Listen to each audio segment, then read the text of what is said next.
I probably should not have looked at the pictures that are coming out now of the dead Marines, the dead sailor from that horrible explosion in Afghanistan. I'm doing the best I can to keep myself as even keeled and calm as possible. Lost it a little bit last night, as you saw on the first. I am angry. If I could show you the text messages I have from Marine friends of mine, veterans, and currently serving, from Army Rangers, from a bunch of Green Berets I know, a couple Navy SEALs, that community is torn up terribly. And it's a different kind of torn up because we all understand maimed or getting killed or something like that. That's part of the job. It's obviously a terrible part, but it's part of the job. But there's getting killed, and then there's getting killed when you feel like it wasn't justified. When you feel like it was someone else's fault, a mishap, a mistake, an intentional wrong, whatever the case may be, when you feel like that life is gone now and shouldn't be, there's an extra hurt and extra anger that comes with that. And that's what I'm seeing all over the place right now from the men who have fought for this country. It's really, really, really bad out there right now. There is a feeling that the leadership of the military is at best inept, and at worst, complicit. There is a feeling out there right now that the commander-in-chief is not only not a person who genuinely cares. They don't feel like he genuinely cares about the troops, the American citizens. They all watched that press conference yesterday. When the President of the United States of America speaks, especially in the wake of something terrible happening, everybody watches. They all watched that press conference yesterday, and they didn't see a functional adult. How in the world, if you're a mother and you got a phone call yesterday that your 20-year-old son, Marine, he just got incinerated in Iraq, the worst phone call in the world, and then you hear the President of the United States of America step up, give some marble-mouthed, glass-eyed speech, and finish it like this, how in the world are you supposed to feel about your son's death? Thank you. May God bless you all, and may God protect the troops and all those standing watch for America.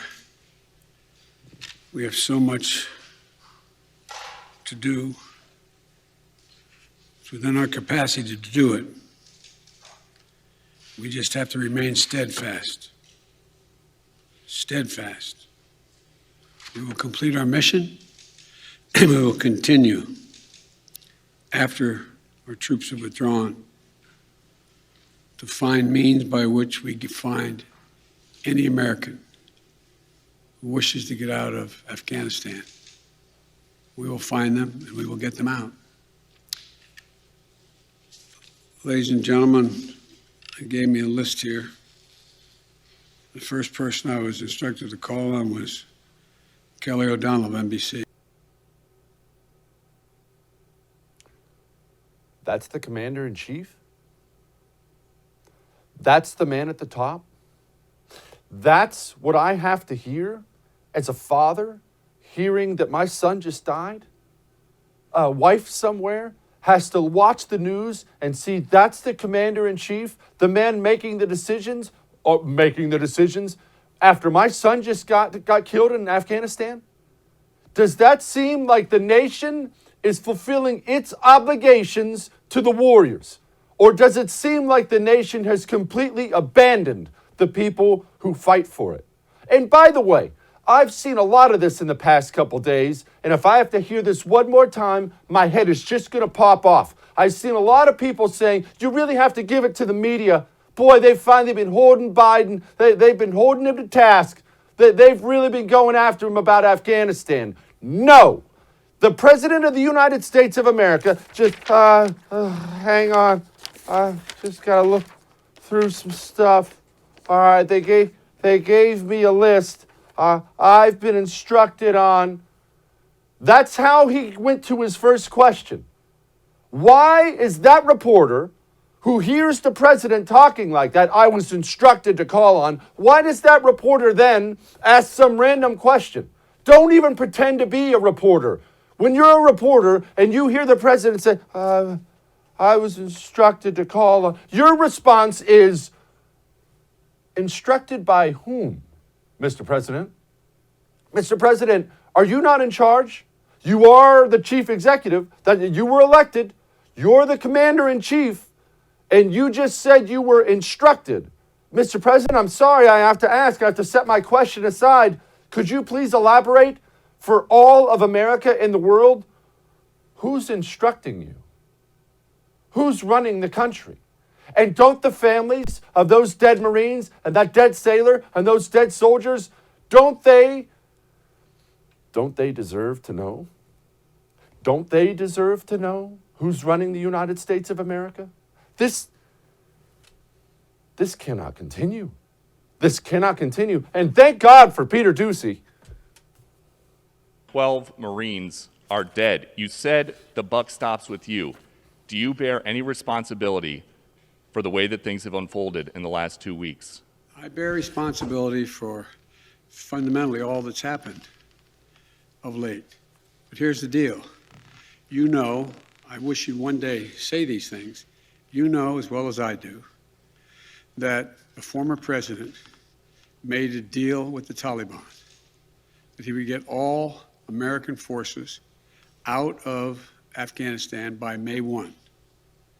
In return, the commitment was made, and that was a year before. In return, he was given a commitment that the Taliban would continue to attack others, but would not attack any American forces. Remember that? I'm being serious. No, I'm asking you a question. Because before... No, wait a minute. I'm asking you a question. Is that accurate, the best of your knowledge? What? I don't think it's the issue that, do you think that people have an issue with pulling out of Afghanistan or just the way that things I think... That's our commander-in-chief? That's our commander-in-chief finally stepping up to the microphone to speak hours after our people were dead? We waited all day for that crap? Can you believe this is what we've gotten? Definitely seems like he's the commander-in-chief, right? Has a really firm grip on what's going on in this country right now. Obligations. We're not fulfilling our obligations to our warriors. This cannot continue. Hey, thanks so much for watching the first on YouTube. If you liked what you saw, go ahead and like and subscribe. You heard me. Like it, subscribe. You'll get a lot more of it and a lot more of me. Thanks.